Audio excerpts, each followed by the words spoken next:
What's good? I'm back again with another video, and today I'm going to share with you guys my July favorites. The air conditioner is on, so if you can hear it, I'm sorry, but I'm not turning it off. So in today's favorites video, I've got some skincare, some beauty, I've got one book and one movie. So let's get started. So the first two things that I've really been loving in July are two sunscreens. So one I like to use for my body and one I like to use for my face. So the one that I like to use for my body is the Neutrogena Hydro Boost Water Gel Lotion Sunscreen SPF 50. I really like using this for my body because one, it does not give me a white cast. Two, it has a very watery gel-like consistency as opposed to those really thick, heavy consistency of a lot of other body sunscreens. And it's also not greasy, which I really appreciate. I mean, it has kind of an oily finish to it, but it's not greasy. You know what I'm saying? Like a lot of sunscreens can be. So I really like this one. I really like the consistency of it. And also it's SPF 50.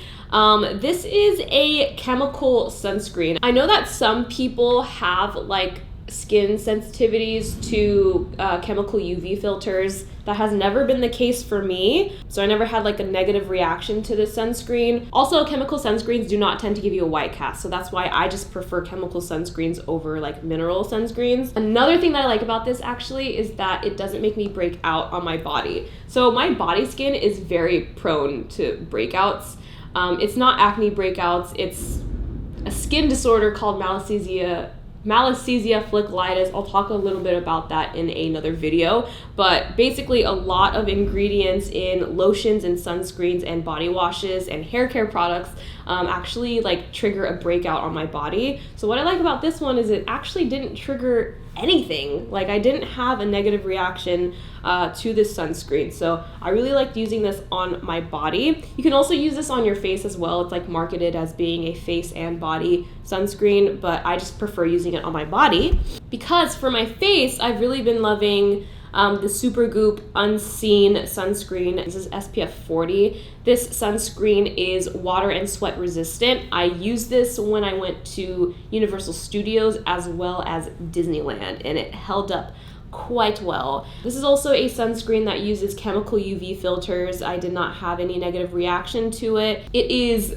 very lightweight. Honestly, it feels pretty weightless because of the consistency of it. It is colorless. It applies completely transparent. It is also oil-free, and it also doesn't have a weird smell. It's odorless. I've really been liking this one for my face and this one for my body. The next product that I've really been loving in the month of July is this product from a brand called Flesh. This is actually, if I can get it open real quick, this is actually a lip color, but I just use it on my cheeks as a blush because I thought it was just a really, really nice color. It's this bright, warm tone, blood orange color, and I just thought it complemented my skin tone really well, and so I use it as a blush and not for its intended use, which honestly, all cream-based products are pretty much the same thing. So even if it's marketed as being a lip color, you can use that shit all over your face. But anyway, I just use this as a cream blush. So I put a little bit on my cheeks. What I like about this as well is that it comes in a compact and it has a mirror on it. So I can put it in my bag, and then if I need to touch up throughout the day, I just whip it out. It has a mirror on it, so I just with my finger, you know what I'm saying? No brush necessary. Oh, however, when I apply my makeup initially, at the beginning of the day, I do use a brush just because I feel I have more control over it and it blends better. But when I touch up my makeup throughout the day, it's easier to just use your finger, and it works that way as well. So I really like this product from Flesh. This is a new makeup brand. I believe they sell their products online at their website as well as Ulta. I'm pretty sure, but don't quote me on that. The next product that I've really been loving is actually a nail polish color. This is the Chanel Le Vernis in the color 546 Rouge Red. I am absolutely in love with this color. I've been using this color nonstop for the past month and a half or so. Most of the red nail polish colors that I own are either deeper in color or they have a a cooler undertone. So what I like about this is that it's very fiery. Like it's a fiery, like a perfect fiery red. And I just think it complements my skin tone really well because it's like more warm toned. And it's not a deep red. Like it's just, I don't know, it's just like a perfect fiery red. And I also really like using it with the Chanel gel top coat. I just find that this combination works really well together. I'm assuming because they were formulated to work together. But my nails do not chip as easily. So what I do is I apply 2 coats of the nail polish and then 1 coat of the gel polish. And you know when you go to like get a manicure or whatever, they like kind of go under your nail. That's actually to help prevent chipping. So I also do that with the gel coat as well. The next product that I've really been loving in July is another skincare product. This is the Adapalene Gel, 0.1% by Proactive MD. So I've actually mentioned this product in my latest skincare routine video, and what I found is that my skin really loves Adapalene.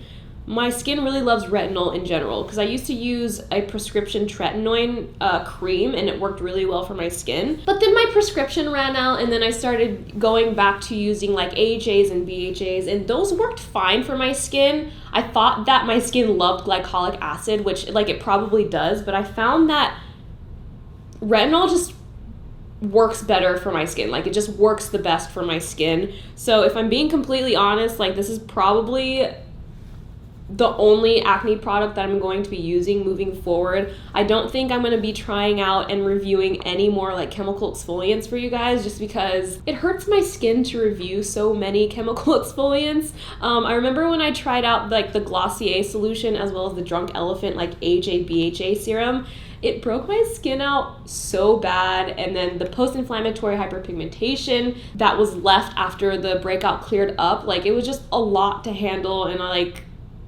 don't want to do that anymore. So I think this is just the acne product that I'm going to be using for the rest of my skincare routines, I guess, because it just works so well, and I don't want to try anything else. I'll still be doing skincare reviews of like cleansers and like toners and essences and moisturizers and all that, but like as far as chemical exfoliants and acne products go, I think this is just gonna be what I use because it just works so well. So it has helped refine my pores, it helps refine the texture of my skin, it has reduced my acne breakouts so much. I haven't had like a serious acne breakout since I started using this stuff. And you know, because it helps regulate skin cell turnover, it also helps to like brighten hyperpigmentation that way as well. So I don't know, I've really just been loving this product. I've been using it for like the past 2 months, and this product is just it for me. I would highly recommend trying this out. They sell this at Ulta. You used to need a prescription for Adapalene, but Proactive MD came out with like an over-the-counter 0.1% Adapalene gel. So it's available over the counter. It's a lot more accessible than trying to go to the doctor and get a prescription. So I would highly recommend checking this out. The next product that I've really been loving in July is actually a book. I think I've only mentioned like one other book in a favorites video before, and it was like 2 years ago or something. But this is The How of Happiness by Sonia Lyubomirsky. I probably completely butchered that. I'm sorry. So I know a lot of you are reading the title of this book, The How of Happiness, a new approach to getting the life you want, and you're probably rolling your eyes. But here's the thing, ladies. In this book, Sonia talks about how 40%, this much of happiness, 40% of your happiness can actually be determined by your actions. So you can actually do things to make yourself happier. It's within your power to change your happiness, 40% of happiness. She says that 50% of happiness is predetermined by genetics, and 10% of your happiness is contingent upon your circumstances. So like the house that you live in, your financial situation, only 10% really determines your happiness, according to her. So 50% is predetermined by genetics. Some people are just born happier than others, and then 10% is circumstantial. But this much, 40% of happiness is within your power to change. So you can actually make yourself happier by doing certain things. And she goes a lot into it in this book. This is kind of a premature favorite because I'm only halfway finished, but I've really been loving it so far. And I know you're probably listening to me like, oh, this is all bullshit. But Unlike a lot of self-help books, this is actually written by a psychologist. Her name is Sonia Lubomirsky. She's also a college professor. I believe she teaches psychology at UC Riverside. And everything that she says in this book is backed up by years and years and years of research. She actually includes references at the back of the book that you can check out. So like this book isn't purely anecdotal based on one person's like anecdotal experience. It's based on like years and years of research over like hundreds and thousands of people. Well, I don't know if it's hundreds and thousands of people, but like it's backed by research, which I really appreciate. Another thing that I really like about this book is that she's a psychologist, so she understands that depression is basically a clinical disease, and so she doesn't try to conflate sadness or happiness with depression. You know what I mean? So she kind of knows when to separate the two. This book is something that I really needed because I haven't been in like the best place this year, and so this book came along at the perfect time. I've learned so much from this book. I've improved my happiness ever since reading this book. I think it's really helped me a lot, and I think it will really help you guys as well. So I don't know, I would just highly recommend checking it out, even if like you feel like you're the happiest person in the world. It's just really insightful, and I just really have been loving it so far. And the last thing that I've really been loving in July is actually a movie. It is a Marvel film called Ant-Man and the Wasp. Now here's the thing, ladies. I was not really a big fan of Ant-Man. I didn't watch the first film, and then I saw him appear in Captain America Civil War, and I was like, who is this character?